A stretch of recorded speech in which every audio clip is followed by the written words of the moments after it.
Olá, sou a professora Maria Helena Mourão, graduada em Geografia e mestre em Geografia, e estamos aqui hoje para fazer a gravação sobre trilhas na estiagem.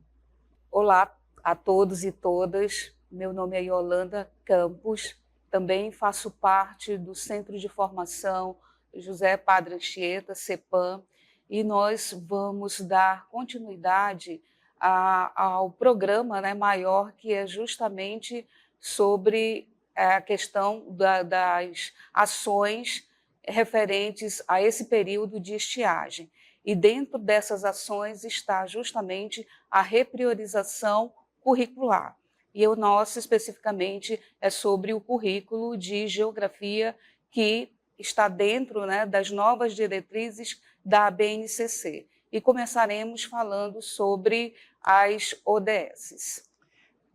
Dentro dessa questão da repriorização, nós temos os Objetivos de Desenvolvimento Sustentável, ODS, que é uma iniciativa da ONU, né? Até 2030, ele criou uma agenda de ações que todos os países do mundo deverão alcançar até 2030 e que envolve essa questão de um mundo melhor para todos os povos e nações, tratando dessa questão das mudanças climáticas que nós estamos vivenciando.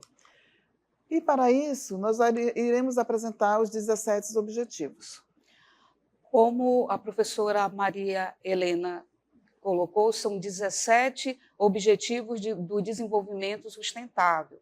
Só que esses 17 objetivos, eles não podem ser trabalhados de forma isolada. Se nós formos perceber como a questão da erradicação da pobreza, fome zero, saúde e bem-estar, cidades e comunidades sustentáveis, eles são interdependentes, integrados. Então, você não pode tomar uma ação para a melhoria de um desses objetivos sem pensar em todo o conjunto dos 17 Objetivos de Desenvolvimento Sustentável.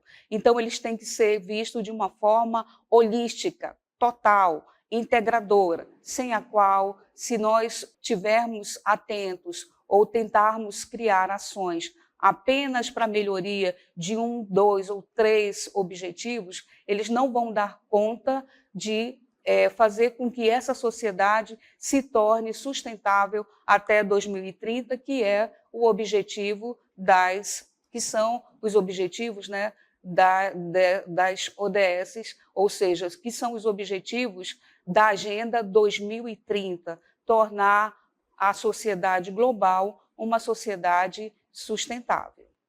O compromisso assumido pelos países com a agenda envolve a adoção de medidas ousadas, abrangentes e essenciais para promover o Estado de Direito, os direitos humanos e a responsividade das instituições políticas. Por que nós estamos falando das ODS dentro do currículo de geografia? Porque os nossos objetos de conhecimento, ele atinge as 17 metas apontadas na ODS. Dentro das 3 séries do ensino médio, você consegue visualizar as 17 metas. E agora nós iniciaremos a apresentação da repriorização curricular de geografia do ensino médio, na primeira série, onde iremos apresentar o eixo aprendizagem, que é a nossa unidade temática que está envolvendo pensamento, crença e ciências. Dentro dessa questão do pensamento, crenças e ciências, nós vamos ter 4 objetos de conhecimento. Vocês sabem que a BNCC, ela dividiu, né, ela vem tratando das competências e habilidades que nós precisamos que os nossos alunos desenvolvam ao longo da sua vida acadêmica. E o que seria uma competência? A competência é a capacidade de aplicar os conhecimentos, habilidades, atitudes e valores para resolver situações da vida cotidiana, do trabalho, da cidadania. São conceitos e procedimentos. E as habilidades, elas são conhecimentos necessários para desenvolver uma competência, ou seja, são as práticas cognitivas, socioemocionais, são atitudes, valores, que muitas das vezes os nossos alunos já trazem do seu conviver diário, né, da sua convivência em família, em sociedade, e que na escola nós aprimoramos essas habilidades para desenvolver essas competências. E dentro dos pensamentos, crenças e ciência, nós vamos ter os 4 objetos de conhecimento. O primeiro objeto se trata do pensamento espacial e o raciocínio geográfico, que nada mais é do que as categorias da geografia, como espaço, paisagem, território, lugar, que nós precisamos que os nossos alunos comecem a entender a importância de se estudar geografia, né? Nós estamos dentro de um espaço social, então essas categorias de análise, elas vão ser, esse pensamento espacial, ele é a base da geografia. Como é que eu vivo numa determinada comunidade? Por que essa comunidade é assim? Por que na comunidade que eu vivo tem isso e na comunidade que o meu colega vive tem outras, não tem? Então, nós precisamos conhecer o nosso espaço geográfico e ele tem uma história, ele tem uma formação. E, para isso, nós precisamos dos métodos da pesquisa geográfica, né?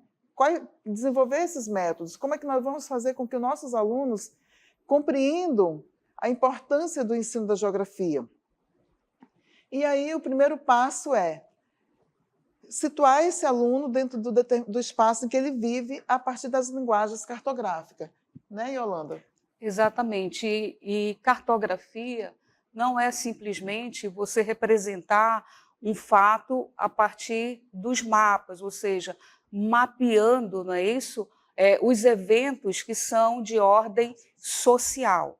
A cartografia, ela tem um compromisso de, ao representar um fenômeno, ter toda a explicação que está por trás desse fenômeno.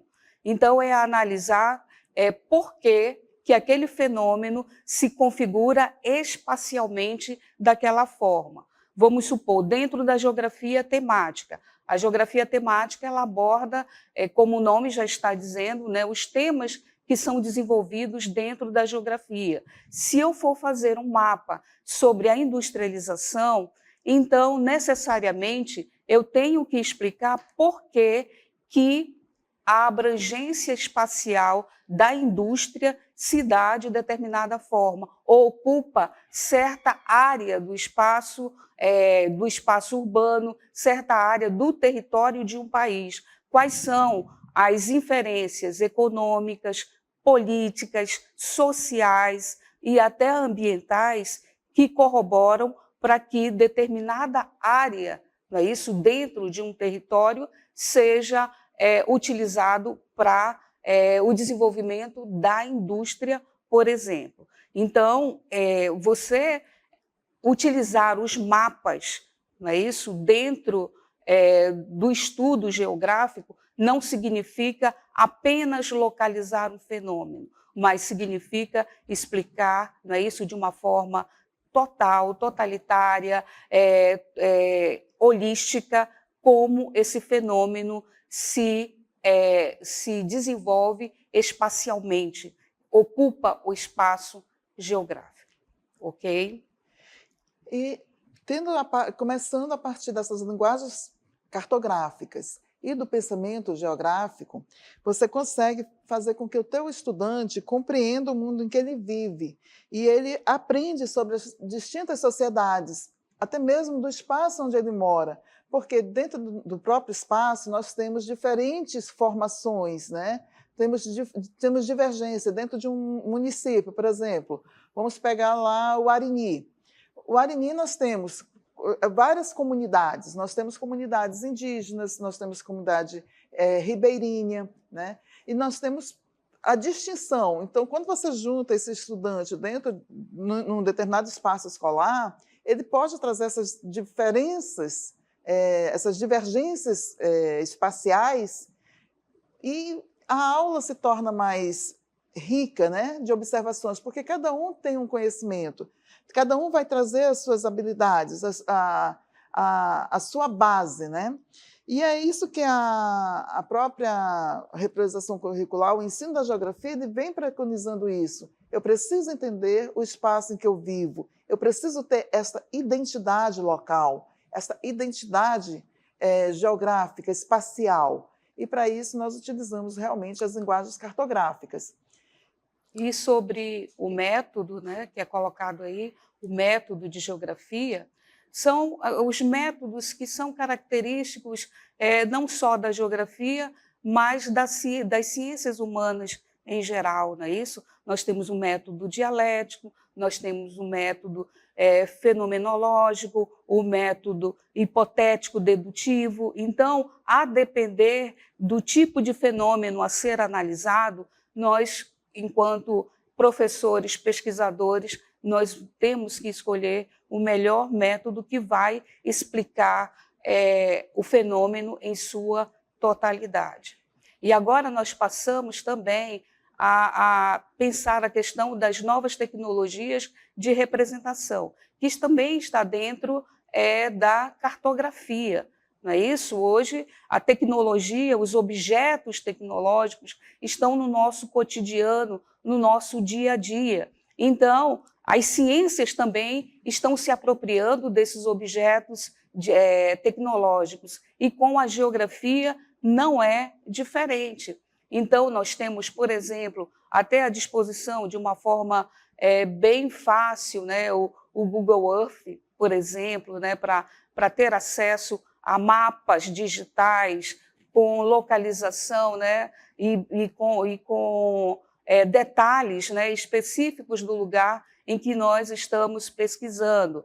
Nós temos o GPS, nós temos também softwares que é mais utilizado nas universidades para elaboração de mapas, né? Nós temos, então, uma diversidade hoje tecnológica para justamente elaboração de mapas e utilização desses recursos na cartografia, mas não só na cartografia. Nas escolas, por exemplo, que têm disponibilidade de acesso à internet, se pode utilizar gráficos, tabelas, para análise do fenômeno geográfico, de qualquer fenômeno que está sendo estudado. Então, a tecnologia hoje, cada vez mais, é uma ferramenta importantíssima para o desenvolvimento das aulas de geografia, não só de geografia, como de outras ciências. E dando continuidade, nós iremos falar das habilidades que são necessárias desenvolver e a aplicabilidade dos objetos de aprendizagem, né? Ou de conhecimento, que era o nosso antigo conteúdo programático, que você pode encontrar no seu planejamento, né? O que precisa? Nós trouxemos a questão da cartografia, né, dentro da primeira parte, e agora nós vamos trazer o que nos fala a habilidade a ser desenvolvida, a primeira habilidade, que é identificar, analisar, comparar diferentes fontes e narrativas expressas em diversas linguagens, com vista à compreensão de ideias filosóficas e de processos e eventos históricos, geográficos, políticos, econômicos, sociais, ambientais e culturais. Como você pode notar, nós perpassamos por todas as áreas do conhecimento. Nós precisamos sempre, a geografia ela necessita trabalhar a interdisciplinaridade. Por quê? Porque nós precisamos da geografia para entender o espaço, precisamos da história, porque todo o espaço ele possui uma história. Se ele possui uma história, ele tem uma formação social, ele tem uma questão ambiental, porque o espaço primeiro, segundo Milton Santos, o espaço natural era a primeira natureza, que hoje não existe mais, segundo o próprio Milton Santos, porque o espaço ele foi transformado pela ação do homem, né, que acaba causando problemas ambientais e as questões das muitas culturas que aqui nós vivenciamos. Aqui no estado do Amazonas, podemos citar que nós éramos inicialmente uma população de povos originários que foram catequizados pelos espanhóis e portugueses que cá chegaram e depois tiveram a contribuição de vários outros povos que se uniram a nós, que formam o que nós somos hoje, os amazônidas que aqui estamos, né? E para isso, nós começamos a ter o objeto de conhecimento 2, que é conflitos da ordem ambiental em nível mundial, nacional e local. Nós temos também, né, na habilidade 102, identificar, analisar, discutir as circunstâncias históricas e geográficas, políticas, econômicas, sociais, ambientais, culturais de matrizes conceituais como etnocentrismo, racismo, evolução, modernidade, cooperativismo, desenvolvimento, avaliando criticamente seu significado histórico, comparando-os às narrativas que contemplam outros agentes, né, discursivos. Então, complementando o que a professora Helena falou, não é isso? A geografia por si só, ao analisar o espaço geográfico, necessariamente ela analisa todos os fenômenos que se dão sobre esse espaço geográfico. Então, são fenômenos de ordem natural, né, como hoje nós estamos assistindo a grandes catástrofes climáticas, sabendo também que não é só de ordem natural, mas também social, né? A própria sociedade está trazendo, está aumentando esses riscos de ordem natural e também social. Então, por que isso? Porque a própria natureza, a própria evolução da natureza, ela traz uma configuração ao espaço geográfico. Então, nós temos essa paisagem natural e o ordenamento do espaço geográfico através da organização da sociedade. E essa organização da sociedade, ela se dá por fatores sociais, econômicos, políticos, né, históricos. Então, como se dá essa evolução da sociedade?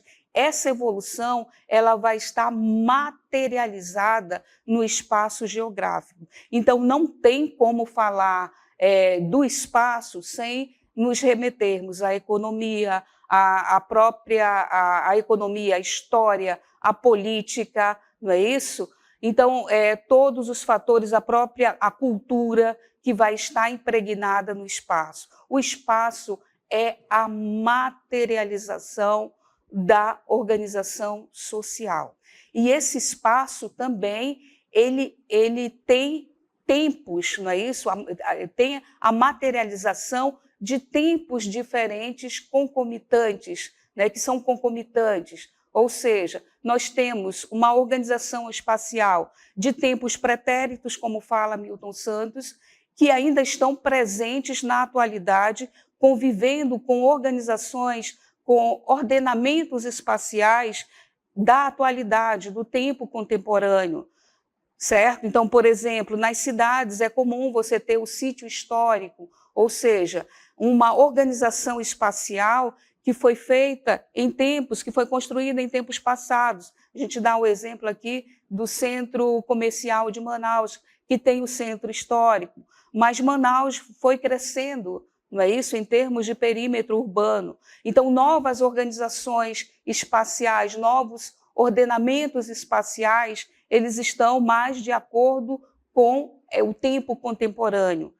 certo? Então, a sociedade, ela materializa a sua condição social, a sua condição econômica, a sua condição política dentro do espaço. E é essa visão que a geografia tem que trazer para os alunos, não é isso? Qual a sua posição no mundo, certo? Como ele organiza o seu espaço, que espaço ele frequenta, está justamente de acordo com a sua condição socioeconômica.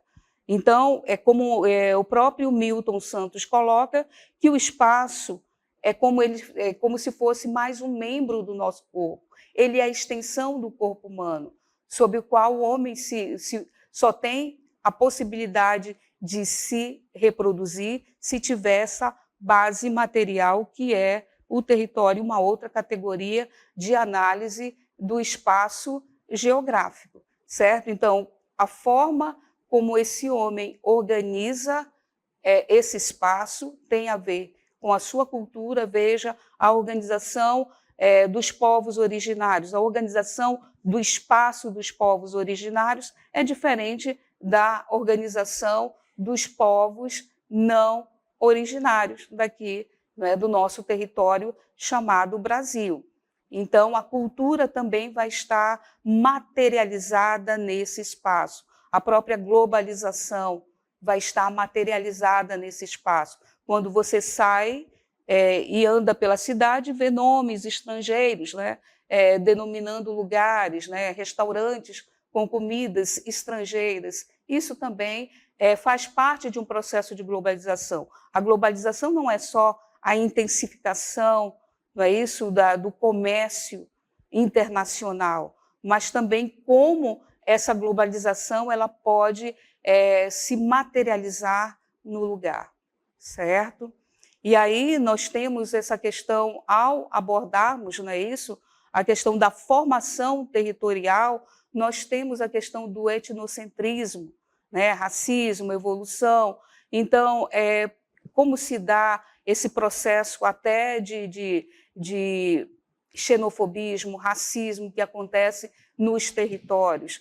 Porque ao criar o território, não é isso, a delimitar um território, você, ao mesmo tempo, determina de quem pertence esse território, certo? E você se sente pertencente quando você nasce nesse território, você se sente pertencente e você tem um estranhamento em relação aos que não nasceram a esse território. Então, nós temos o problema do xenofobismo e também do racismo, porque nós somos, a nossa história é uma história de conquista de outros povos que se consideraram superiores a nós, certo? Então, toda essa problemática está presente no processo de formação do território, ok? Ok, e isso faz parte do objeto de conhecimento 2 do ensino médio da primeira série. Agora nós iremos ver o objeto de conhecimento 3 da primeira série, que tem a ver com o mundo bipolar e a nova ordem multipolar, geopolítica e território, cenário no mundo contemporâneo. Na fala da professora Yolanda, já foi contemplada uma parte sobre a geopolítica e os territórios, né? Então, quando nós falamos de mundo globalizado, de mundo bipolar, a nova ordem multipolar, nós conseguimos visualizar o que está ocorrendo hoje no mundo, né? A extrema-direita avançando, as questões de conflitos territoriais, né? Como está ocorrendo na faixa de Gaza, como está ocorrendo lá na Rússia, né? Com a Ucrânia. Nós estamos vendo várias situações de economias emergentes e economias dominantes sendo modificadas conforme as questões de ordens geopolíticas e territoriais que estão contemplando o cenário no mundo, que estão contemplando o cenário hoje, né? E aí nós temos como objeto de habilidades que nos traz esse terceiro objeto, ele vem falando sobre analisar a formação dos diferentes países, povos e nações e de suas experiências políticas e do exercício da cidadania, aplicando conceitos políticos básicos: Estado, poder, formas, sistemas e regimes de governo, soberania, entre outros, né?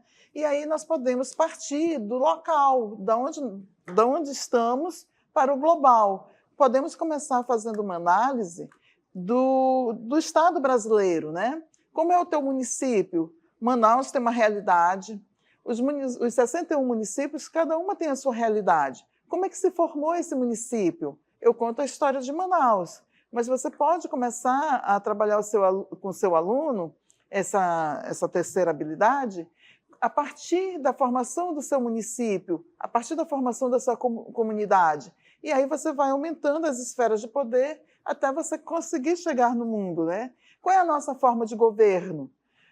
Nós somos república. O Brasil é um país, é uma república democrática. Mas nós ainda temos a presença de reis, nós temos estados, países que são ditatoriais. Então, nós temos várias situações. Nós temos um país super desenvolvido, que domina uma das economias dominantes do mundo, que é a China, onde o capital é aberto, mas o regime político dele é totalmente ditatorial. Você não tem abertura. Podemos comparar as duas Coreias, Coreia do Norte e Coreia do Sul, que foi a mesma coisa que aconteceu com a Alemanha, né? A Alemanha, antes da Segunda Guerra Mundial, eram dois países. Aí elas ficaram, a Alemanha, uma socialista, a outra democrática. depois se reunificaram. Então, tudo isso são questões que você vai trazendo dentro dessa parte da globalização e das políticas econômicas que vai colocando, certo, Yolanda? Exatamente. E só colocando também, como vocês podem observar, que o conteúdo de geografia ele está muito imbricado com o conteúdo de história. E para que a gente visualize a geografia nesses fatos históricos, é sempre remeter o fato histórico à sua implicação geográfica, certo? Como a professora Helena falou sobre o mundo bipolar, não é isso? O mundo multipolar. Essas são as regionalizações, né, geográficas que nós temos a partir dessas determinações políticas, certo? Que vão trazer novas regionalizações planetárias, né, em nível mundial, para nós termos esse referencial de como se dão as políticas e a economia externa. Então, se antes, durante a Segunda Guerra Mundial, nós tínhamos um ordenamento multipolar, em outras palavras, o poder estava em várias nações, né,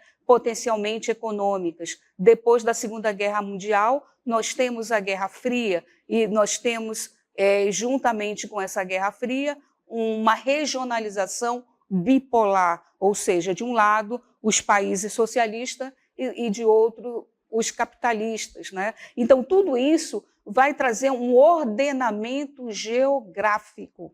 Então, essas decisões políticas, essas decisões econômicas vão trazer novos ordenamentos geográficos para o planeta Terra e que vai influenciar em todos os países como um todo, não é isso? Nós temos, depois da queda do Muro de Berlim e da queda do socialismo na maioria dos países socialistas, no início da década de 90. Então, nós temos uma hegemonia dos Estados Unidos, mas os outros países vão se organizar, começando pela Europa Ocidental, com o bloco da União Europeia, e outros países se organizam em blocos econômicos para fazer frente a essa liderança política e econômica dos Estados Unidos. Então, nós vamos ter esse novo ordenamento regional, lembrando que região é uma categoria de análise da geografia.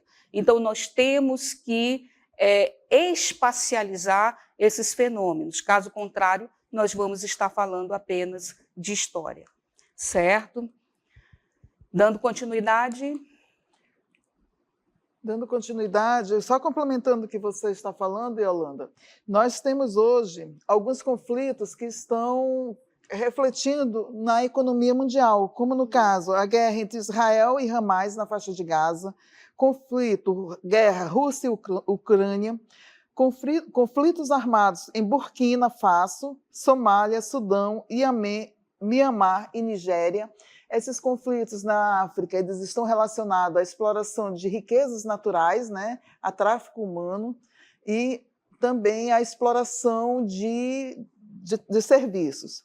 Azerbaijão e Armênia, guerra na Síria, estourou agora no Líbano, né, aquela parte ali de conflito armado pelas questões de dominação de terras. Uma guerra civil no Iêmen, que antigamente era Iêmen do Sul e Iêmen do Norte, agora só Iêmen. Nós temos insurgências no Sinai, guerra civil na República Centro-Africana, Chad. Todos esses conflitos, eles geralmente estão relacionados a questões econômicas. E, a partir da Segunda Guerra Mundial, também surgem os blocos econômicos, onde nós vamos ter a União Europeia, que renasce, né? Vocês sabem que a União Europeia ela renasceu após a Segunda Guerra Mundial, principalmente pelo fascismo que ocorreu na Itália. Nós temos o Japão, que também renasce após a Segunda Guerra Mundial, após a questão da bomba atômica. E os Estados Unidos, que desde o final do século XIX, com o processo de industrialização, foi a grande economia mundial, né, que sempre esteve dominando toda a questão econômica do mundo. Mas hoje nós temos outros blocos. Nós temos o próprio Brasil, que apesar de ser um país considerado em desenvolvimento, mas ele tem uma riqueza que ele poderia estar entre os principais países do mundo. E ele tem o BRICS, né? Que ele consegue se manter dentro da economia mundial. Então, tudo isso são objetos de conhecimento que você vem trabalhando dentro da repriorização curricular. E aí você pergunta, o que isso significa para o meu município, para a minha escola, para a minha comunidade? Significa muita coisa.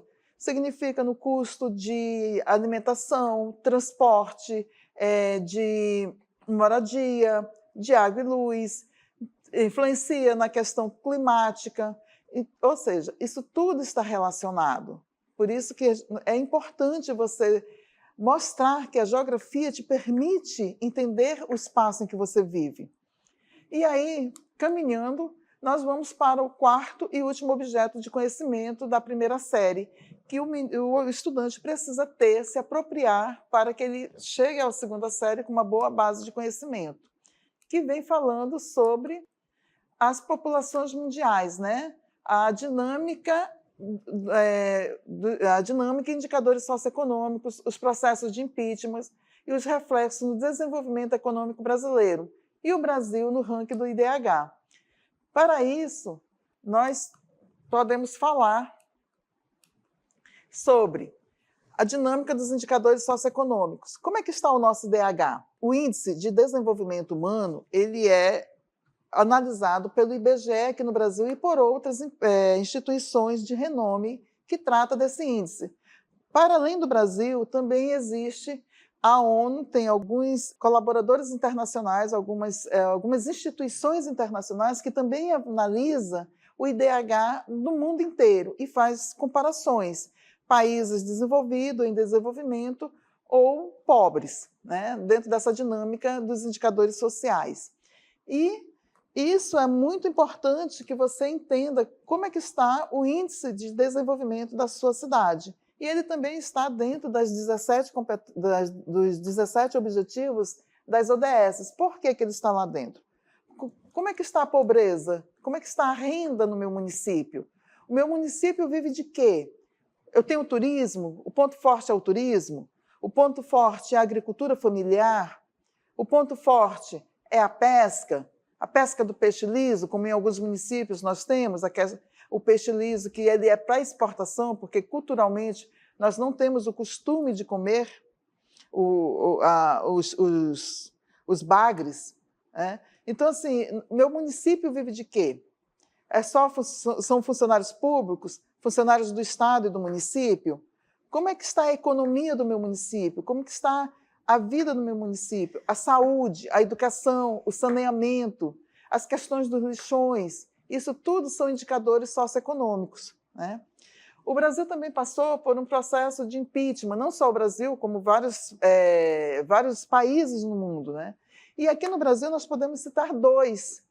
Um, na década de 90, logo após a redemocratização do Brasil, que foi o caso do Fernando Collor de Mello, e, mais recentemente, o caso da ex-presidente Dilma Rousseff. O que isso influencia na questão econômica brasileira? O que isso influencia no meu dia a dia? O que isso influencia na economia do meu município? Né? E isso acaba refletindo no desenvolvimento econômico brasileiro.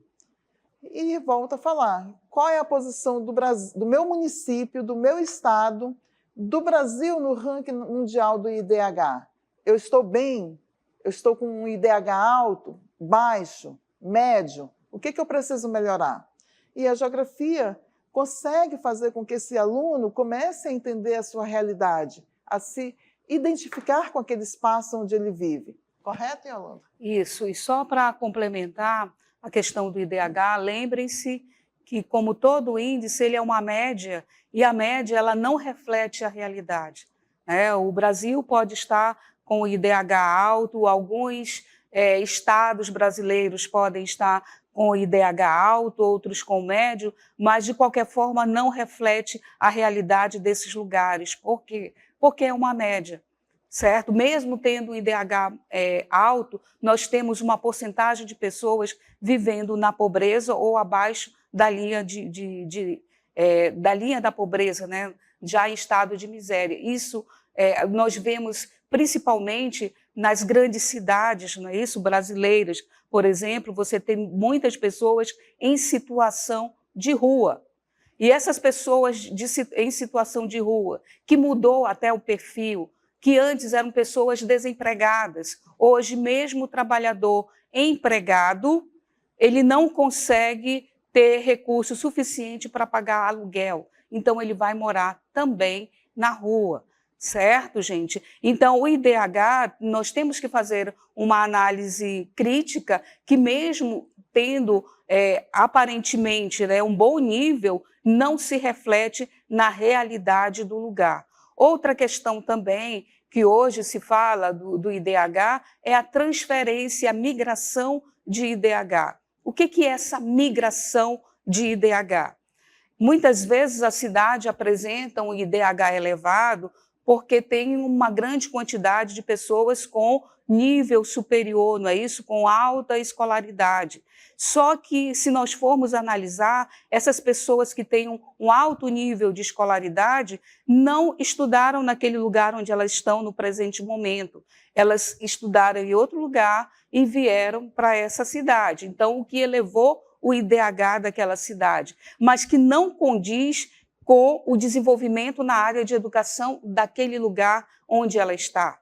O contrário também acontece. Às vezes, um grande contingente de pessoas de baixa escolaridade vai para uma cidade onde tem um melhor nível de escolaridade, que também tem uma economia mais forte, e esse IDH vai ser rebaixado porque houve um aumento de número de pessoas de baixa escolaridade. Então, nós temos essas duas situações, tá? Da transferência de IDH. Um exemplo, tem um documentário sobre a cidade com o maior IDH do Brasil e a cidade com o pior IDH do Brasil. Essa cidade de maior IDH do Brasil é um município de São Paulo, e a outra com o pior IDH do Brasil é um município lá do Amapá, certo? Aí, o que acontece? Aparentemente, essa cidade de São Paulo, que tem um elevadíssimo IDH, esse elevadíssimo IDH ocorreu porque as pessoas de baixa renda que não conseguiam mais morar naquela cidade, porque aumentou imensamente o custo de vida, e o custo de vida você paga pelos equipamentos urbanos, não é isso? Pela rede elétrica, pelo, como é que se diz? Pelo fornecimento de água potável.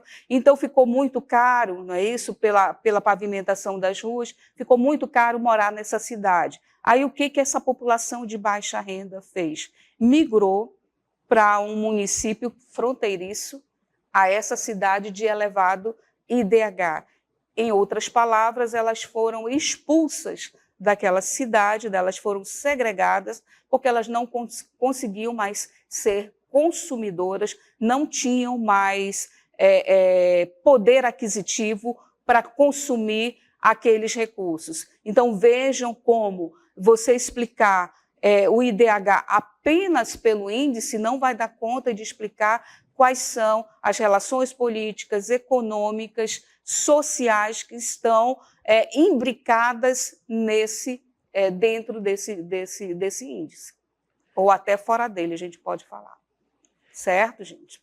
Então, continuando. E ao fazer isso, você vai permitir analisar as características socioeconômicas da sociedade brasileira com base na análise de documentos, dados, tabelas, mapas de diferentes fontes e propor medidas para enfrentar os problemas identificados e construir uma sociedade mais próspera, justa e inclusiva, e que vai valorizar o protagonismo dos seus cidadãos e promover o autoconhecimento, a autoestima, a autoconfiança e a empatia.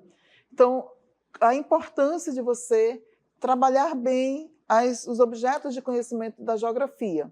E agora, diante de tudo que nós conversamos, e apresentamos, a gente vai fazer umas sugestões metodológicas, né, em cima daquilo que vocês podem estar utilizando dentro da realidade que vocês estão vivenciando com essa questão da vazante extrema. Por quê? Porque eu sei que nós temos conhecimento que vocês têm alunos que estão com vocês diariamente.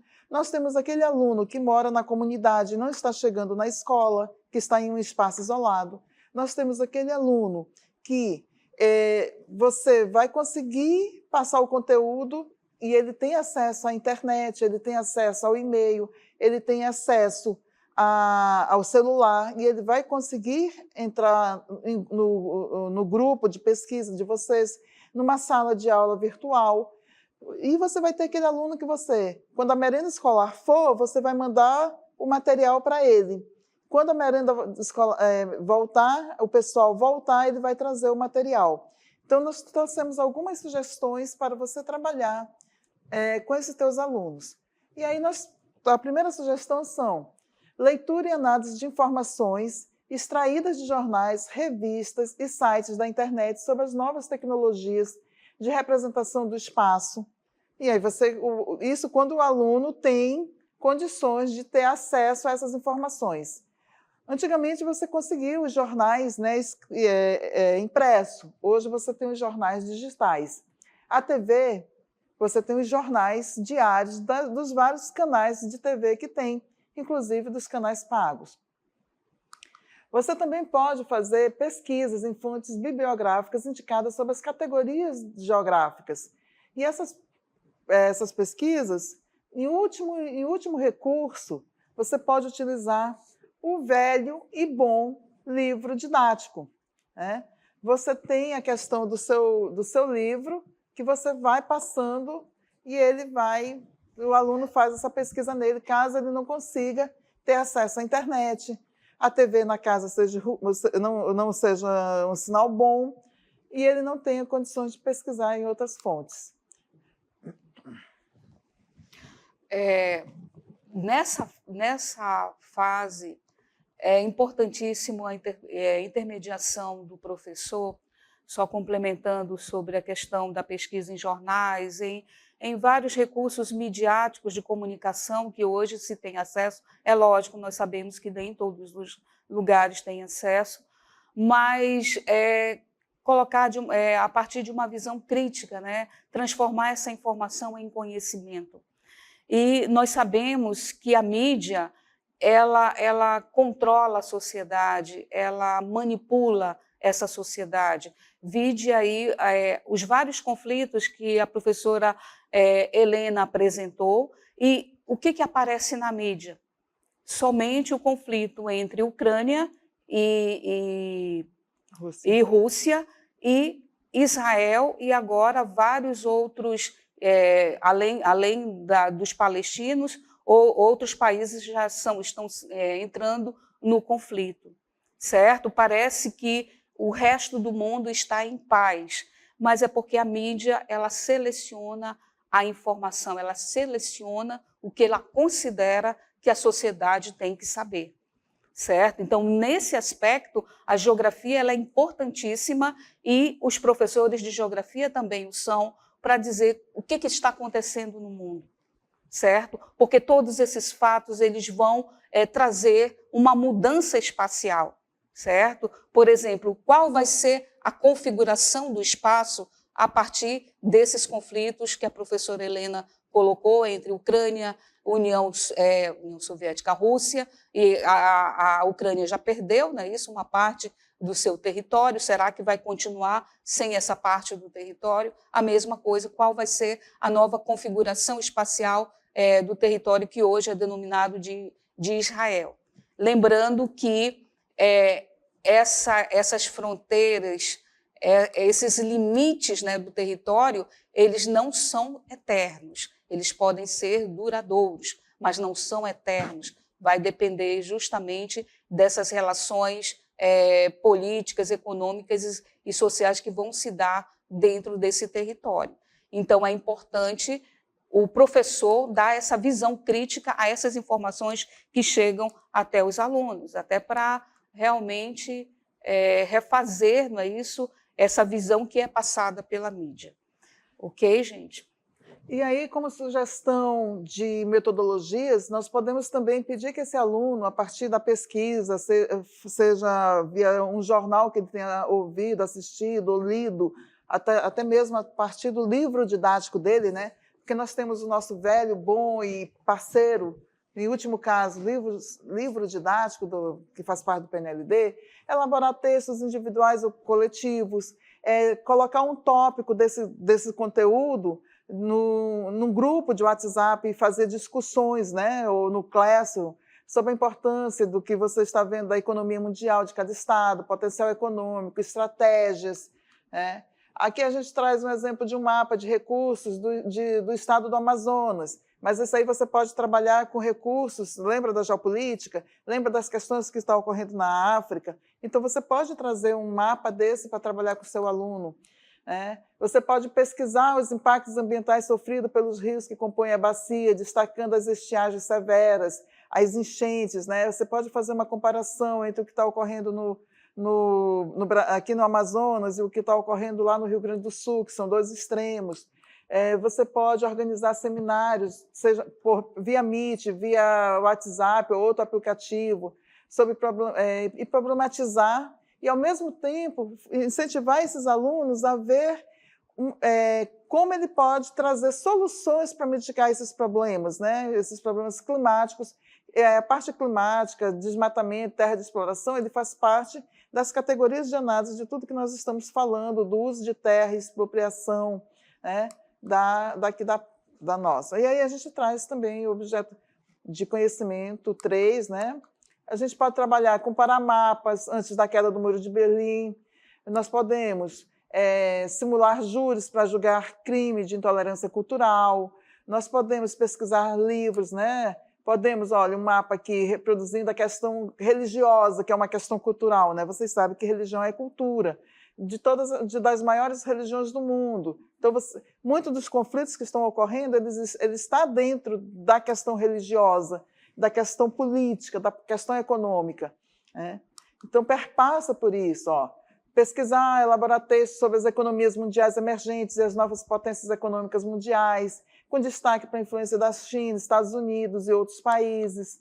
E aí nós temos também aspectos dos IDH, como é que você pode ir? Você tem o IBGE, que é um site acessível, e você pega IBGE países, né? E vai trabalhar esses indicadores em sala de aula. E pede para os teus alunos trazer essas informações e trabalhar na própria escola, né?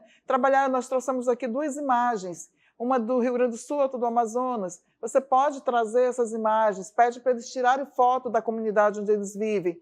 E aí você vai correlacionando com a Agenda 2030, com as ODS. Isso é o que nós temos como sugestões. E como avaliação, você pode usar tudo que você colocou, leituras de objetos, produção textual, montagem de painéis, montagem de quiz no Kahoot, podcast, ele pode gravar um vídeo.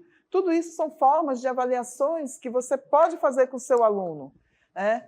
E muito obrigada por ter ficado conosco até agora, o tempo foi curto, mas como vocês perceberam na nossa fala e da Yolanda, nós trabalhamos todo o componente da primeira série dentro dessa repriorização, e cabe a você, dentro da sua realidade, fazer esse recorte do que realmente se faz necessário para que o teu aluno compreenda as categorias de análise da geografia e, principalmente, compreenda o espaço em que ele vive.